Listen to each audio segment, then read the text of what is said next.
Senador po kami daw. Kami po ay mga traidor.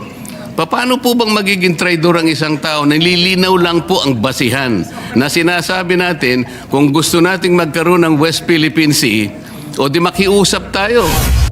Baga po sa pagluluto natin, Mr. Chair, ang nangyari po, nagluluto po tayo ng simpleng ulam lang, naging chop suey po. At nung maging chop suey po, lalo pa pong lumaki sapagkat meron pa pong napakaraming mga tao ang sumausaw at naglagay po ng seasoning. Ang nagiging problema po, pinipilit nila na yung West Philippines ay kagaya na rin ng EEZ. Hindi po. Nung isama po yung Kalayaan Island Group, nakalimutan po nila na yung ibang features na sinasakop po ng ating bansa. Halimbawa po yung Pag-asa, yung Parola, yung Kota, yung Lankiam. Ito po ay 200 nautical miles away from the baseline, ay from the EEZ. Kaya nasa labas po sila. Tinangka ko pong itanong sa ating ilang mga miyembro ng Armed Forces na nandoon, 35 po sila, Mr. President. Nalungkot po ako nung malaman ko sa sagot nila, hindi pala nila alam na yung ating mga occupied territories sa KIG ay nasa labas po ng ating exclusive economic zone. Ito po yung mga official po ng ating armed forces, Mr. President. Nakalulungkot po sapagkat ano po ang ipagtatanggol nila kung hindi naman po nila alam pala kung nasaan po yung mga isla na ating pong sinasakupan. Yung pong Coast Guard, Mr. President, binasa ko po yung kanilang mga kapangyarihan, yung powers and functions of the Coast Guard. Hindi po nagkakamali, nasa 17 functions and powers. Ni isa doon, wala po akong makita, Mr. President, na pwedeng gawin ng isang spokesperson, nagagawa siya ng ganun, pupunta siya sa isang eskwela, magdi-discuss siya doon at sasabihin niya, bully ang presidente ng China at gagawa siya ng caricature. Wala po sa functions eh. This is in response to a statement that this representation made, Mr. President. And the response was, Deputy Spokesperson of the Chinese Embassy Guo Wei, and he quotes in response to what I said publicly, the rather limited scope of your knowledge does not require the attention of the embassy spokesperson. The deputy spokesperson is more than sufficient. With a surprising lack of understanding of international law and even the most basic diplomatic norms and etiquette, the good senator, referring to this representation, pointed fingers at the embassy, Chinese embassy, claiming that you insult us by having an underling lecture us on the matters of foreign relations. Chinese embassy did not insult you. You embarrassed yourself. For the record, Mr. President. Ngayon, gusto kong bumoto sana kung halimbawa Manila ang pinag-uusapan natin. Ngunit kung boboto tayo nang dahil sa pinag-aawayan natin, nagmula po sa isang salita o pamamaraan ng isang spokesman ng Coast Guard at doon nga po ang pinagmula ng maanghang na salita at ngayon nga po ay nakokompromiso na tayo at pagbobotohan natin, susuportahan natin yung ganung pamamaraan, baka lalo po tayong magkamali eh. Mr. President, tayo pong mga Pilipino, merong kasabihan eh. Kapag binato ka pag pinukol ka ng bato, batuhin mo ng tinapay. Yan po yung kulturang Pilipino, Mr. President. Ngayon po, maski sa Biblia po may sinasabi, kapag yung bulag, inakay niya ay kapwa bulag, wala po silang kapupuntahan, Mr. President. Senator Dante Marcoleta is recognized.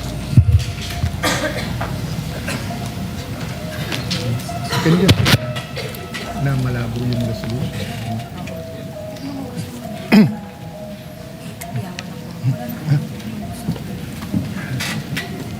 Thank you, Mr. President. Gusto ko lang pong magpaliwanag sa mga ilang bagay dahil sa humaba po yung interpellation noon dahil sa isang napakaliit na issue lang na pinalaki po ng mga pangyayari. Nung panahon na ako po ay nag-interpellate, nagkaroon po ng misconception about the West Philippine Sea at saka yung ating exclusive economic zone. Kumbaga po sa pagluluto natin, Mr. Chair, ang nangyari po, nagluluto po tayo ng simpleng ulam lang, naging chop suey po. At nung maging chop suey po, lalo pa pong lumaki sapagkat meron pa pong napakaraming mga tao ang sumausaw at naglagay po ng seasoning. Magsisimula nga po doon sa archipelagic baselines. Ang nagiging problema po, pinipilit nila na yung West Philippines ay kagaya na rin ng EEC. Hindi po.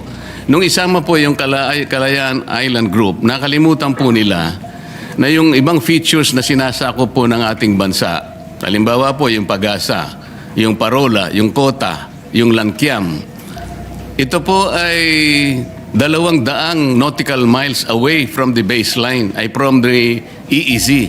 Kaya nasa labas po sila.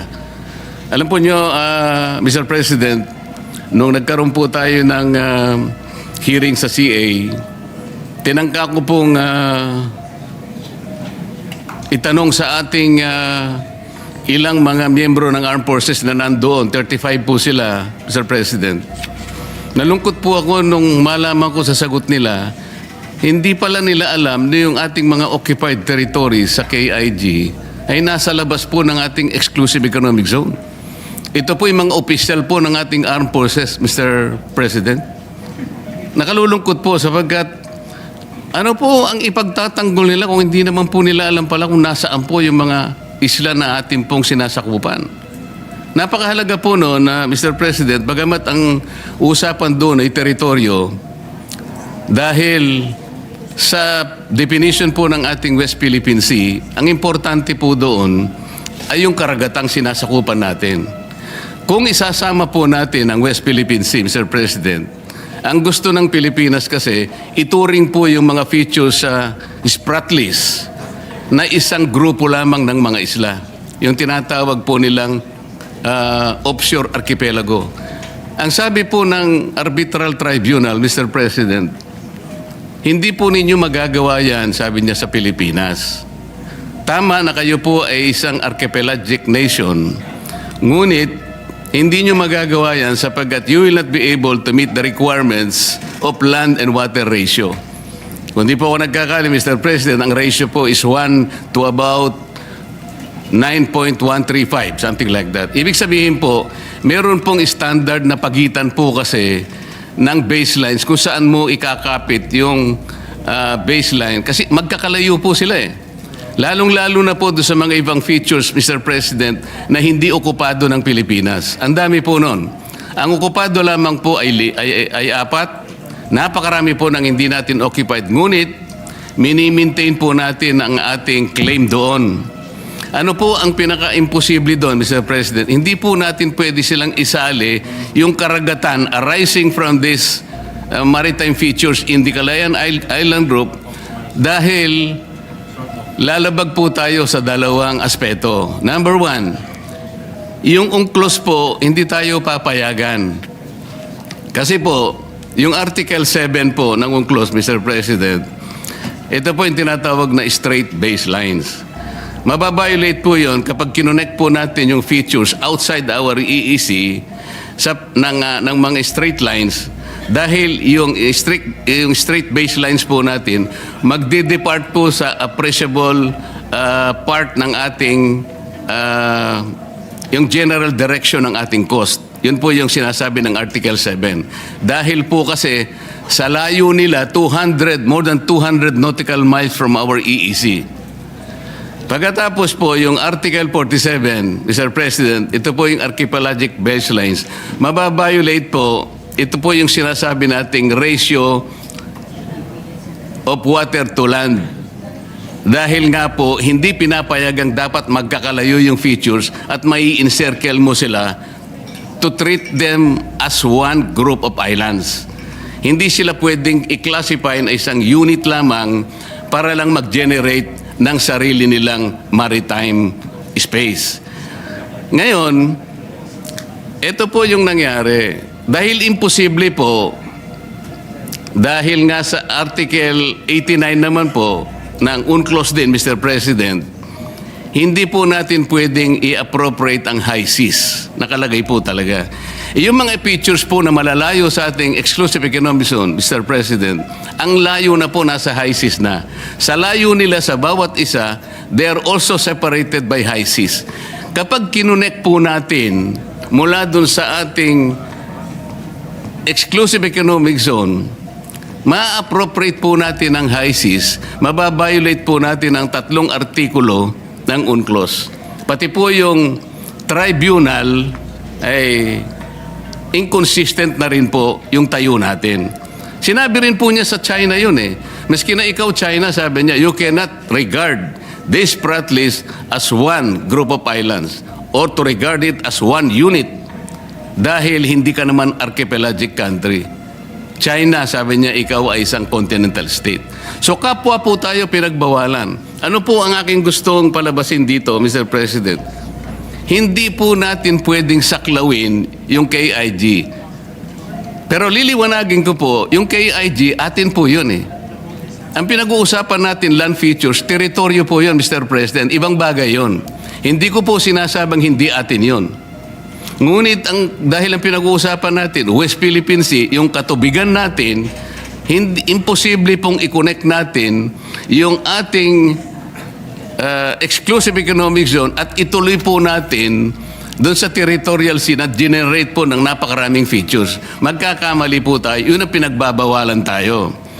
Ngayon, bakit po nung nag-hearing tayo sa CA, paano ko po nasabi na imposible yun kako doon sa representative po ng Armed Forces? Mahihirapan po kayo, imposible, dahil malalabag po natin ang napakaraming artikulo ng UNCLOS.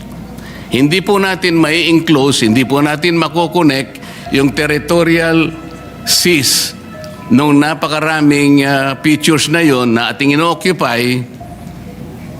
Magkakamali po tayo. At baka sakali, kung gusto nyong gawin, we cannot do that unless, sabi ko, we give up our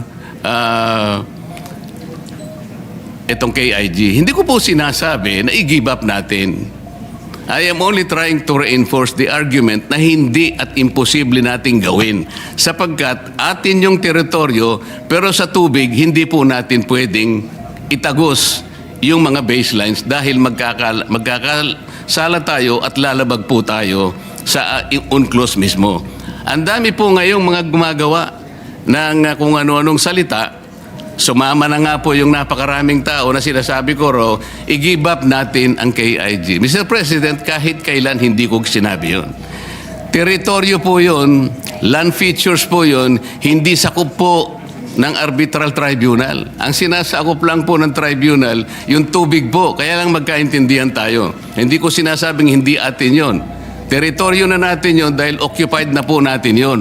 Ngunit ang pinag-uusapan lang po, yung tubig nila, hindi natin pwedeng i-connect doon sa ating exclusive economic zone. Kasalanan po yon. Mali po yon. Kaya yung nagsasabi po na ayun po, dahil ina-advocate ko rin po na i-give up natin. Saan naman po kayo nakakita ng ganun, Mr. President? Ang dami pang AIs ngayon. Nabanggit na rin po kanina. Senador po kami daw. Kami po ay mga traidor. Paano po bang magiging traidor ang isang tao? Nililinaw lang po ang basihan na sinasabi natin kung gusto nating magkaroon ng West Philippine Sea, o di makiusap tayo. Siguro, pag-usapan natin sa pamamagitan ng United Nations na pwede po ba namin gamitin yung ilang mapa na idodrawing namin, at kung inaakala po ninyong mahaba po yung pagitan, nakakita po kami ng maliliit na isla na pwede namin pagpatungan, at yung pong land-to-water ratio, maaari po namin magawa ng paraan. Ganun po siguro, pero hindi yung automatic po tatagos tayo sa mga ganong klaseng batuhan, pipilit po natin. Hanggang sa ngayon po, Mr. President, kaya hindi ma-define ng West Philippine Sea. At sabi ko nga po, hanggang ngayon ay walang ginagawang mapa, kahit nasabihin pa nilang merong mapa, hindi po totoo yun. Mr. President, kahit ngayon pwede po ninyong konsultahin yung tinatawag nilang DUALOS, Mr. President. Ito po yung Division for Ocean Affairs and the Law of the Sea na nasa opisina ng United Nations. Wala pong nasasubmit ang NAMRIA. 14 years ago, inorderan na po silang mag-submit. Bakit hindi po sila makapag-submit? Dahil sa hirap nga po nito. Hindi po pwedeng i-connect, Mr. President. Yun lamang po. Kaya, wag po nilang ipipilit na ako po ay traidor o kaya pro-China. Hindi po. Mr. President, naghahanap lang po tayo ng katarungan at katwiran dito. Kailangan maabisuhan po natin ang Coast Guard na kung ano man ang kanilang pinagsasabi rito, nagkakamali po kayo sapagkat wala pa pong West Philippines, wala pa po tayong mapa. Ang West Philippines Sea, nagkakaintindihan po tayo, gusto nating gawin, gusto nating i-drawing, pero pagsikapan po natin kung paano natin talaga i-drawing sa harap ng napakaraming legal impediments na nakaharap sa atin. Yun po yung gusto kong linawin, Mr. President. Ngayon, kaugnay po dun sa pagbobotohan natin ngayon. Kagaya po na sinabi ni Senator Cayetano, Mr. President, talagang ako po nagtataka, ikukondem po natin ang public statements ng China na hindi ko po nakikita alin-alin po yung mga public statements para po tayong napunta sa eleksyon, mag-i-elect po tayo, pero wala pong kandidato, paano po tayong boboto? Yun po yung pinaka-problema natin. Yung pong Coast Guard, Mr. President, binasa ko po yung kanilang mga kapangyarihan, yung powers and functions of the Coast Guard. Hindi po nagkakamali, nasa 17 functions and powers. Ni isa doon, wala po akong makita, Mr. President, na pwedeng gawin ng isang spokesperson, nagagawa siya ng ganun, pupunta siya sa isang eskwela, magdi-discuss siya doon at sasabihin niya, bully ang presidente ng China at gagawa siya ng caricature. Wala po sa functions eh. Paano po ngayon natin bibigyan ng encouragement na pagbobotohan natin, ididepensa po natin yung paraan na ganun? Tayo po ay nagkakaisa na kailangan po natin ilaban ng sa atin. Nasabi na po yan kanina ni Senator Alan. Ngunit yung pamamaraan po ang problema eh. Ngayon, gusto kong bumoto sana kung halimbawa Manila ang pinag-uusapan natin. Ngunit kung boboto tayo nang dahil sa pinag-aawayan natin, nagmula po sa isang salita o pamamaraan ng isang spokesman ng Coast Guard at doon nga po ang pinagmulan ng maanghang na salita, at ngayon nga po ay nakukompromiso na tayo at pagbobotohan natin, susuportahan natin yung ganung pamamaraan, baka lalo po tayong magkamali eh. Mr. President, tayo pong mga Pilipino, merong kasabihan eh. Kapag binato ka pag pinukol ka ng bato, batuhin mo ng tinapay. Yun po yung kulturang Pilipino, Mr. President. Ngayon po, maski sa Biblia po may sinasabi, kapag yung bulag, ginakay niya ay kapwa bulag, wala po silang kapupuntahan, Mr. President. Naghahanap po tayo rito ng clarity. Ano po ang nangyari? Sa paghanap ko ng clarity, sa paghanap ko ng sagot, para suportahan natin ang West Philippine Sea, ang inaani ko pa po ay parang ako po ay maka-China. Hindi po. Hindi po. Sana po ipatawag natin ang NAMRIA. Para sa ganun, itanong natin sa kanya, bakit sinabihan ka na in 2012 sa pamagitan ng Administrative Order Number 29. 14 years ago, sinabihan ka na in consultation with the DFA na i-prepare mo na yung mga mapa. Bakit hanggang ngayon ay wala pa? So, imbes na ipatawag po natin ang NAMRIA, ang gagawin po natin ay boboto tayo sa mga public pronouncements ng China para po yatang parang parang may problema doon na Mr. President. Imbes na ipatawag natin yung mga taong dapat gumawa ng mapa, sapagkat gusto ko rin pong malaman kung paano nila gagawin ang mapa. Sa akin po kasing palagay, imposible silang makagawa ng mapa dahil nga magbabiolate tayo sa napakarami po na artikulo ng UNCLOS at lalabagin po natin yung arbitral award na ating isang pinagbabasihan. So, Mr. President,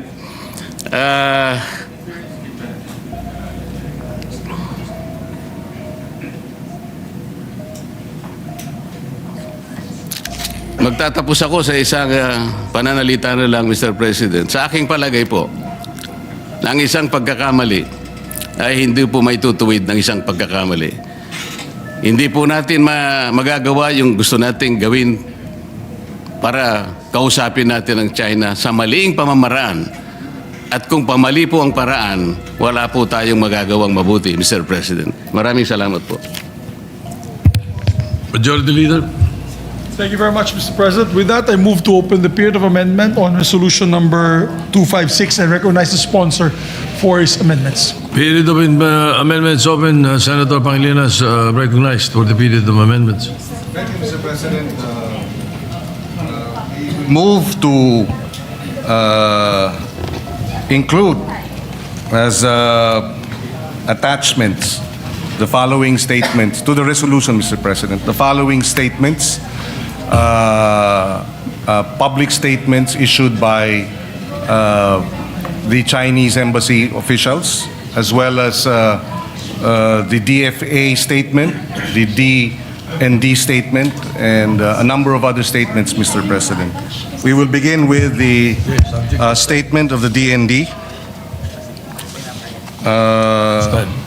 I will, it was report, Mr. President, if I may be allowed, I will just quote a number of, but the actual statement will be attached as a, Yes, we as annexed. We do not practice to attach. What we need to do would be this will be a motion subject to style in part Subject to part style. of the resolution incorporated into the resolution. Thank you, Mr. President. All right, go ahead. You may proceed. Statement of the DND, ASEC Arsenio R. Andolong. Oh, before that, maybe the statement of China, the Chinese embassy. Chinese Foreign Ministry spokesperson strongly condemns J. Tariela's smears and attacks against Chinese leader. January 19, a spokesperson of the Philippine Coast Guard has maliciously spread disinformation on China and wantonly smeared China's image. China strongly condemns this and has lodged strong protests with the Philippine side. Certain Philippine uniformed service members, driven by personal political motives, have repeatedly made outrageous and absurd statements in a habit of inciting confrontation. Such behavior is despicable. A word of advice to relevant individuals in the Philippines: immediately stop making provocations and stop confusing right and wrong, or they would pay the price for what they did. For the record, Mr. President. We will now place on record the statement of the Coast Guard. That would be included in a whereas. Whereas Yes. the embassy is here quoted blank. Mhm. Yes. All right. Proceed. And then the statement of the DND. And I will just quote it, but I will submit the actual statement, Mr. President. The Department of National Defense and the Armed Forces of the Philippines strongly condemn such an affront to any of its members and reiterates that it shall not be cowed by any official of the PROC, whether in their homeland or as guests here. And we shall continue to speak against their lies and malign actions when such are committed. Pwedeng another whereas yan. Yes. The statement mentioned proves the unflinching and twisted attempt by the PROC to spread distorted narratives and to continue with its ineffective and distasteful campaign to bully smaller countries, Mr. President. So, again, another whereas, and we will... Subject to style, another whereas. Thank you, Mr. Proceed. President. In this case, the statement of the Chinese Embassy in the Philippines to Senator Ontiveros, this is dated 21 January, in response to Senator Ontiveros' statement, binabastos na ng China ang ating karagatan, binabastos pa ang mga opisyal natin. We must not allow the Chinese embassy or any embassy for that matter to disrespect public servants who are simply defending what is rightfully ours. Chinese embassy the following day to Senator Ontiveros, sino ang nambabastos? Mr. J. Tariela went to a university, attacked and smeared Chinese leader in front of young students and then publicly posted images. Your logic is simply very ridiculous. You seem to believe that you're free to attack and smear others while denying them. This is referring to Senator Ontiveros, the right to respond or defend their legitimate interests. Let me be clear, we do have that right. We may not be able to stop people like Tariela and you from spreading falsehoods, but as an embassy, we have every legitimate right to defend ourselves, tell the truth, present the basic facts, and ensure the public clearly understands China's position. For the record, Mr. President, Yes, perhaps we can we can edit that to incorporate the message in another whereas, subject to style. In another whereas, or perhaps, Mr. President, subject to style, a footnote may likewise be accommodated. Yes. Another statement, Mr. President, by the Chinese Embassy, Representative Jokno, your logic is fundamentally erroneous, and so forth and so on. And then on January, Congresswoman, this is also the statement of the Chinese Embassy.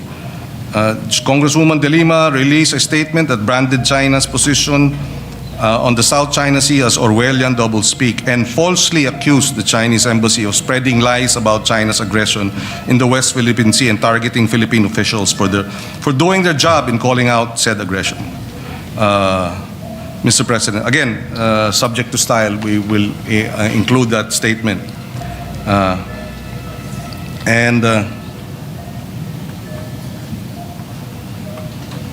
And then this one, Mr. President, Chinese Embassy, January 20, your accusation, this is referring to Senator Jokno's statement.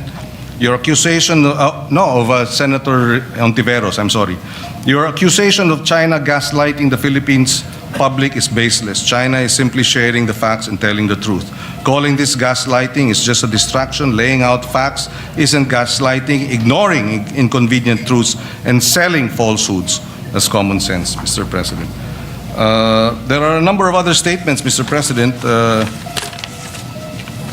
May we have a minute suspension, Mr. President? Session suspended. Perhaps you can concise the rest. Yes, Mr. President.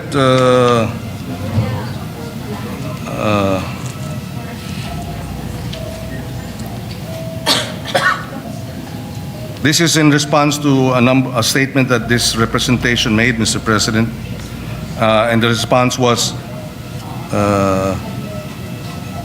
Deputy Spokesperson of the Chinese Embassy Guo Wei, and he quotes, in response to what I said publicly, the rather limited scope of your knowledge does not require the attention of the embassy spokesperson.